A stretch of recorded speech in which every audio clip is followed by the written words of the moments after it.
In 2020, there were an estimated 473 deaths due to drug overdose in Milwaukee. There were 191 deaths due to homicide. This, in fact, means that there are more deaths from homicide or from drug overdose and usage than homicides in Milwaukee, which is a big problem. When drugs are taking more life, and there is really no one that you can blame for that besides the users themselves who are dying, rather than people who are actually taking lives.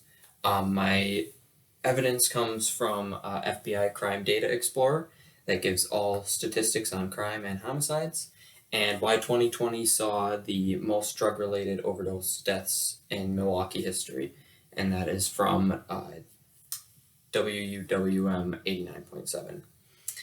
Drug overdose is a big problem in Milwaukee, and it needs to be dealt with and addressed by adding new rehabilitation centers and abolishing needle exchange programs.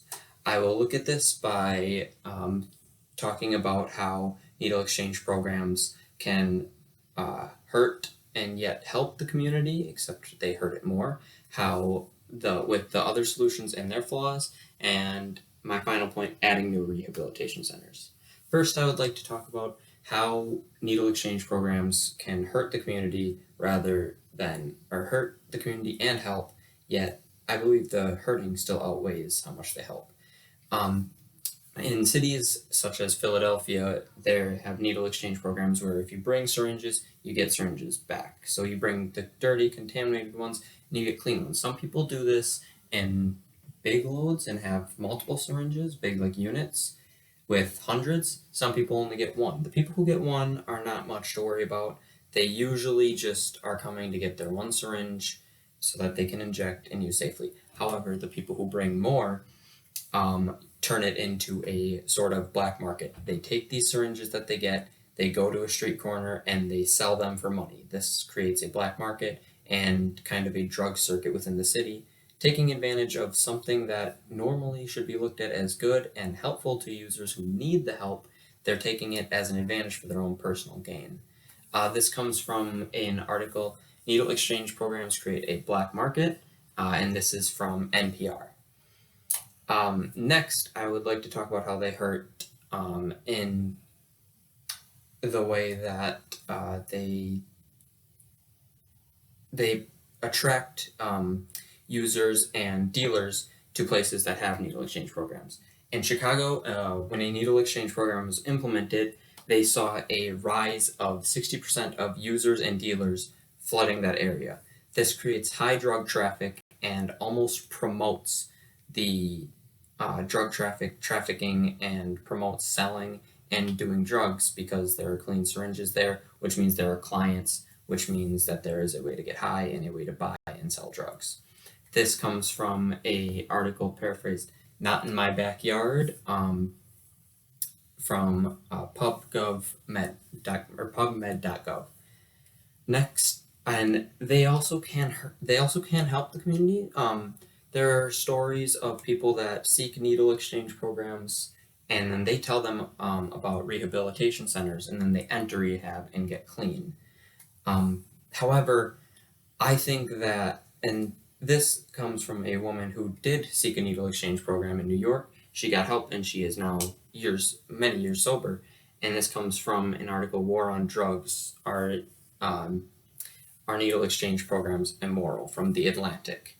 Now, this seems to hurt my cause. However, I believe that needle exchange programs can either be implemented with rehabilitation centers in some sort of way, or I believe that needle exchange programs should be abolished and we can use money to start rehabilitation centers that can then seek out these people that need help, and we can use money to advertise rehabilitation over needle exchange programs, which seems to glorify drug use.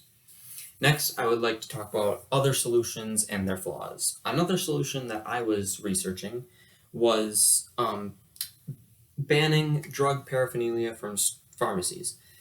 States such as Kansas have outlawed needle exchange programs and have laws against selling drug paraphernalia, such as needles and syringes, and basically anything that can be used for an injection drug in pharmacies.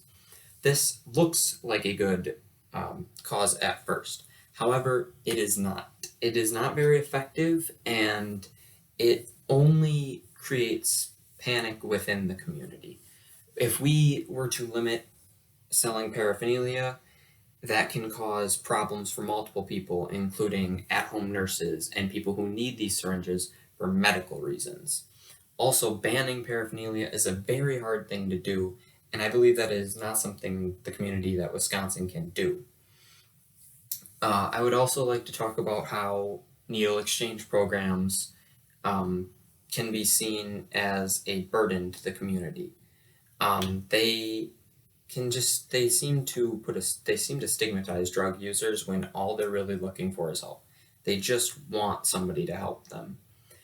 Straight up abolishing them may be a mistake, but I believe if we slowly do it and add rehab centers in their place, I believe that will help users go and find rehabilitation, which would actually help them instead of some people who just use these for what they are. Like they suggest help and they suggest rehab, but the users don't have to go. They can just get their clean needles and go, and then they can take those clean needles and sell them or use them for drug use.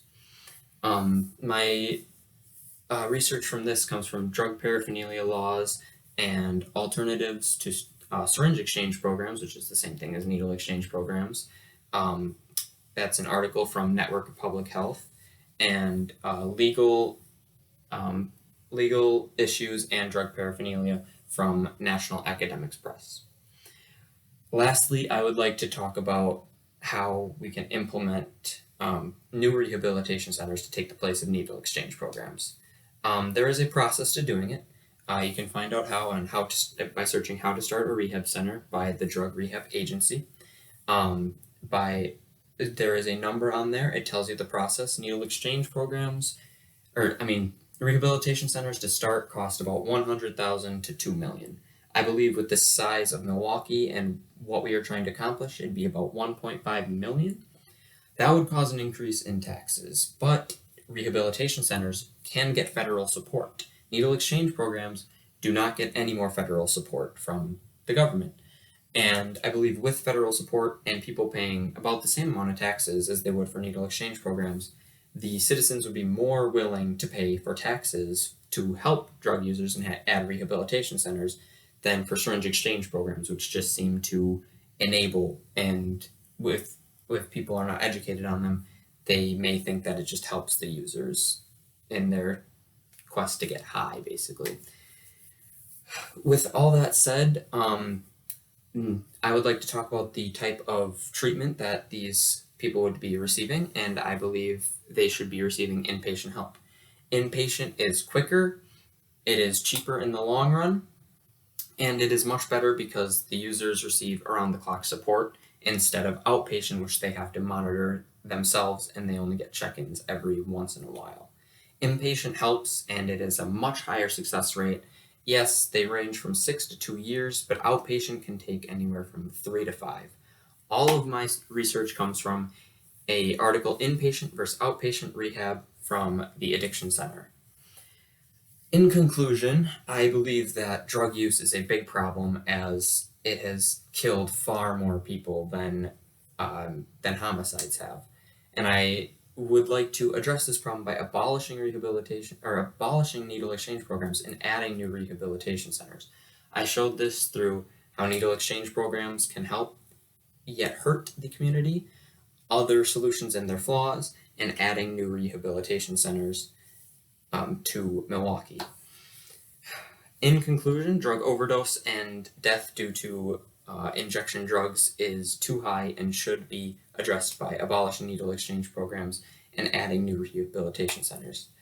I believe that drug use will almost always be a part of Milwaukee. However, with this strategy of adding rehabilitation centers, I think we can help the community be cleaner and be safer for all of us in the future.